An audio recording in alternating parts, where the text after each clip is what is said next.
Nesse domingo acontece a Supercopa do Brasil e hoje a gente vai conversar um pouco sobre Botafogo e Flamengo, este jogo que na verdade marcaria a estreia da temporada, mas como tivemos o calendário acelerado devido ao Super Mundial que acontece na metade do ano, a gente já teve os campeonatos estaduais começando a partir de janeiro. Então, você que está chegando aqui no canal, a gente fala exclusivamente do futebol carioca, então vem com a gente, deixa o seu like, compartilha esse vídeo com todo mundo, porque aqui você confere todas as análises dos principais times do Rio de Janeiro. Vamos começar então falando da Supercopa que acontece, como eu falei, neste domingo.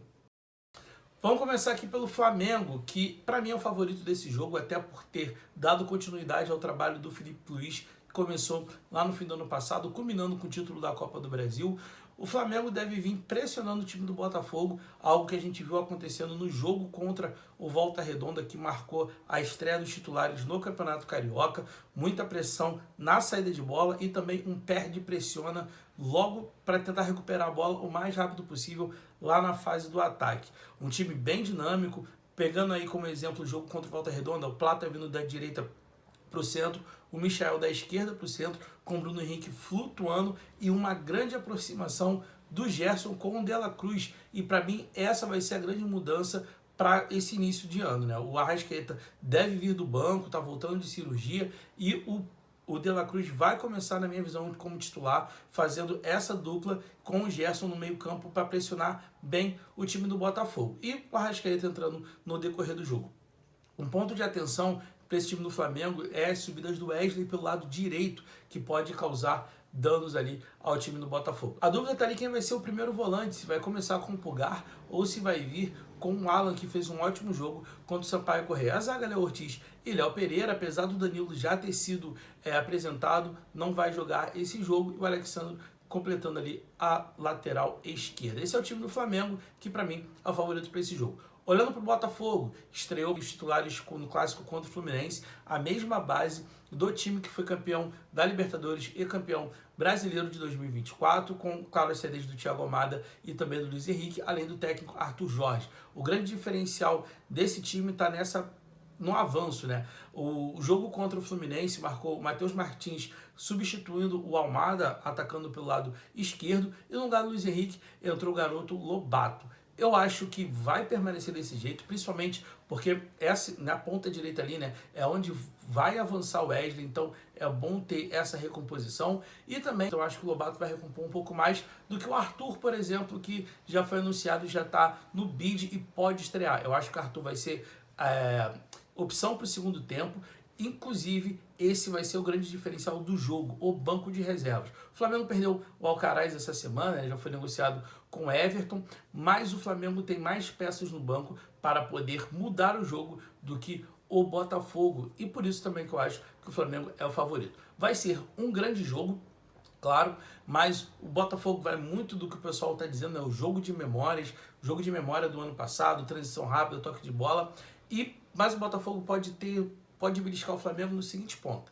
O Flamengo, por essa pressão, pressiona, vai jogar com as linhas altas, o que pode favorecer um bom ataque rápido que o Botafogo tem, principalmente com o Matheus Martins, com bolas enfiadas do Savarino, ou o lançamento do Barbosa, pegando ali o Igor Jesus. Então, o time titular do Botafogo deve vir com John, Vitinho, Barbosa e Bastos, que ainda não jogou, deve fazer a sua estreia na temporada nesse jogo, e Alex Telles na lateral esquerda. Meio campo com Gregory, Marlon Freitas e Savarino. E o ataque, Lobato, Martins e também Igor Jesus. Então, jogão nesse domingo, e depois do jogo a gente vai também bater um papo aqui para vocês, dizendo como foi, beleza? Eu vou passar aqui rapidinho pelo Fluminense, que está rateando nesse começo de campeonato, principalmente porque não encontrou uma maneira efetiva de jogar. Mano Menezes perdeu o Ganso, perdeu também Renato Augusto, que é o principal articulação, os principais articuladores do Fluminense ali no meio. Canóbio ainda não engatou,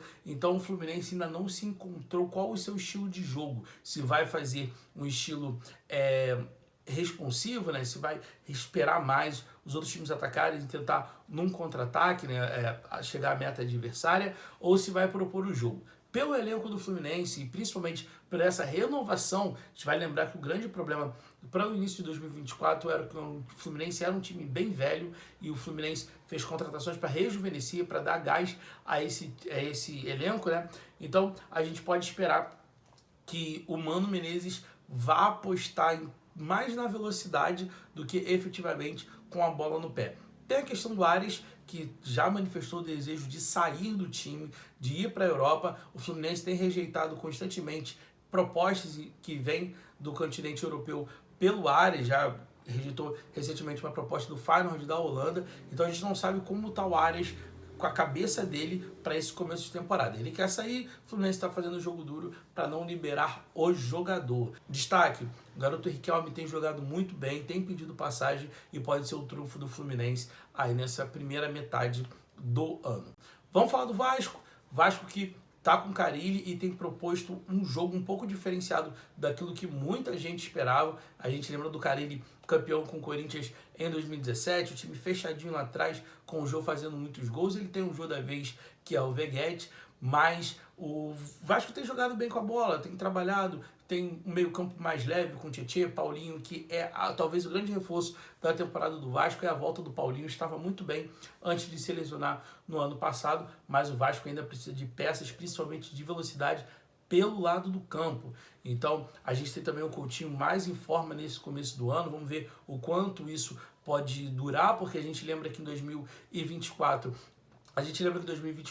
o Paê começou muito bem no estadual, mas teve uma lesão e não confirmou o bom futebol que pode ofertar. Coutinho, craque de bola, pode ser o diferencial do Vasco, mas o Vasco precisa também de bons jogadores de lado de campo, jogadores de velocidade, que é o que falta ao Vasco. Reforçou bem a zaga, tem bons laterais, tá com meio campo bastante vigor, com o Tietê, o Jair, como eu falei aqui, tem o Hugo Moura, e agora falta esses jogadores pelos lados do campo. E também uma sombra para o Verratti. O Verratti, a gente sabe que já tem mais de 35 anos, é um jogador que pode apresentar um declínio físico agora nessa temporada, então o Vasco precisa de mais gente para chegar ao ataque e fazer gol, porque a gente sabe que o Verratti é o que tem concentrado o maior número de gols no Vasco. Então é isso. Destaque principal dessa semana é para o jogo entre Botafogo e Flamengo, final da Supercopa.